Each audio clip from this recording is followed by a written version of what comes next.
Hey guys, didn't see you there. It's pretty nice I meet you here because there's actually two things I want to talk with you guys. Number one is something I'm super hyped for. It is a community project that I've been thinking for a very long time. And number two is talking about the corona situation here in Taiwan. And since I have a lot of blog footage flying around on my computer from stuff that I've been too lazy to edit, I'm gonna throw that in for your enjoyment in the background today. So, welcome to the episode and let's go!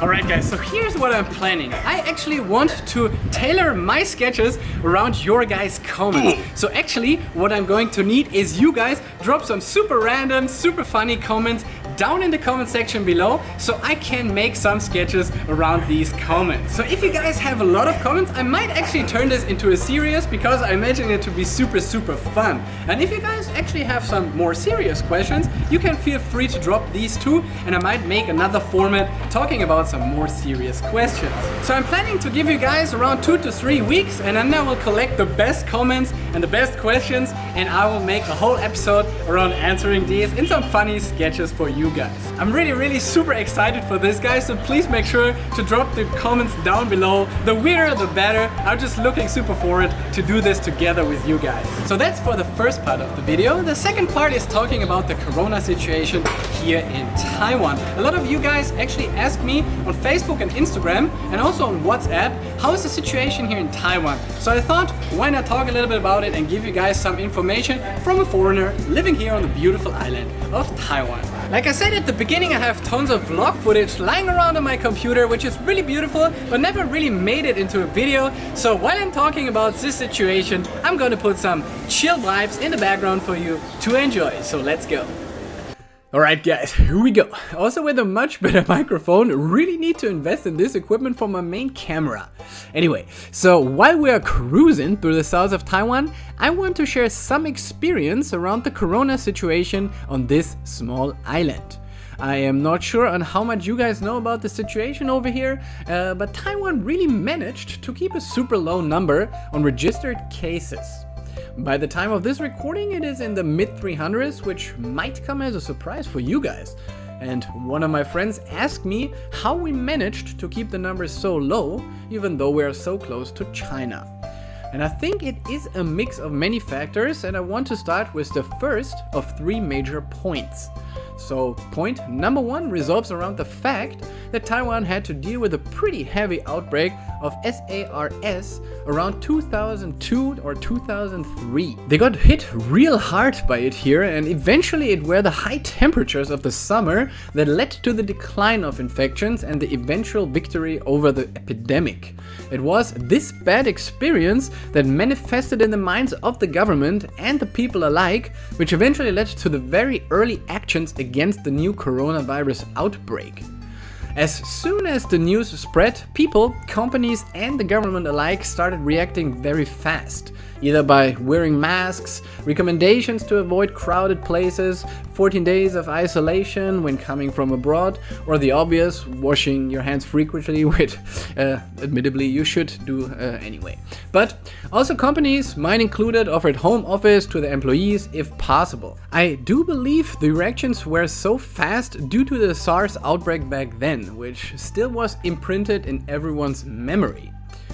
Point number 2 was maintaining fast reactions to the new developments. As soon as the situation got more severe, the government activated restrictions, mainly for traveling.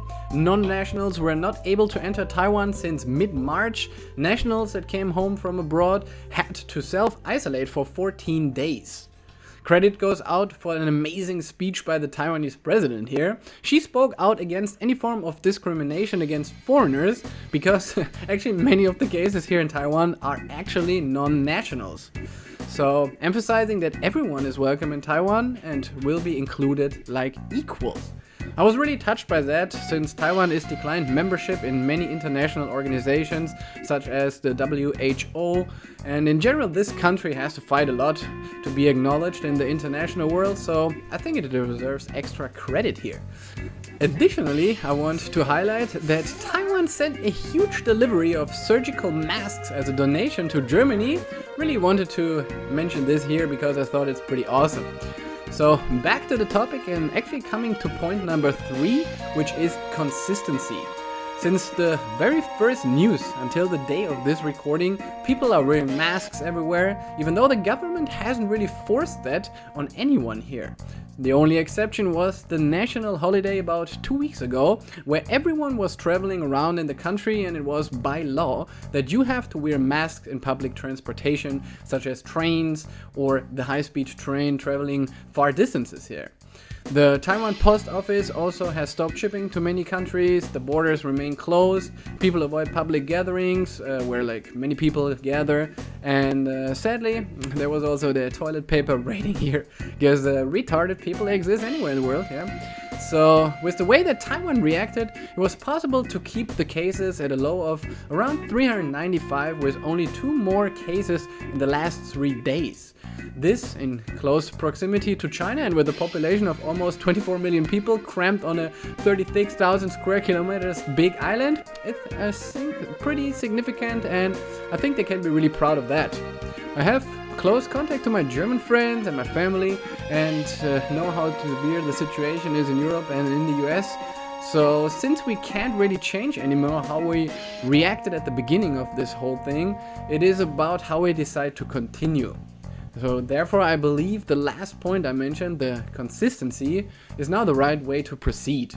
Only because the numbers slow down, it doesn't mean we won the fight. We have to stay consistent with the restrictions that we put on ourselves, otherwise we're gonna get hit in the balls with a second wave for sure. So coming to the end here, I truly hope you guys, wherever you are, and your loved ones too, are healthy, and if you got sick, I hope you recover fast. So these are my thoughts on this topic. Stay safe, guys, and thanks so much for tuning in today. I hope to see you in the next video, and as usual, like I used to say, have a good one and ciao.